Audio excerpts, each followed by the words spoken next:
600 po ang hulog ko every month. 20 years na po akong naguhulog sa SSS. So, tingnan natin magkano magiging pension niya.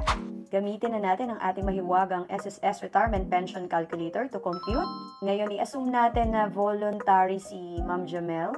Check natin tong voluntary non-working spouse members.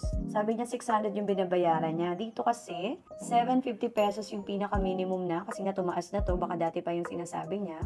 And ito is assuming below 5,250 ang kanyang sweldo, yung range of compensation. So dahil dito tayo titingin ng range of compensation, below 5,250, ang monthly salary credit ni ma'am is 5,000. So yan yung i-enter natin. And then sabi niya 20 years. Saktong 20 years. So ngayon, i-enter natin dito yung monthly salary credit, which is magkano? 5,000. And 20 years. So 20 years lang, no? Hindi 20 plus years. So lagay natin 20 years. Click tayo. So ayan, yan yung magiging pension mo, Ma'am Jamel, 2,300 pesos.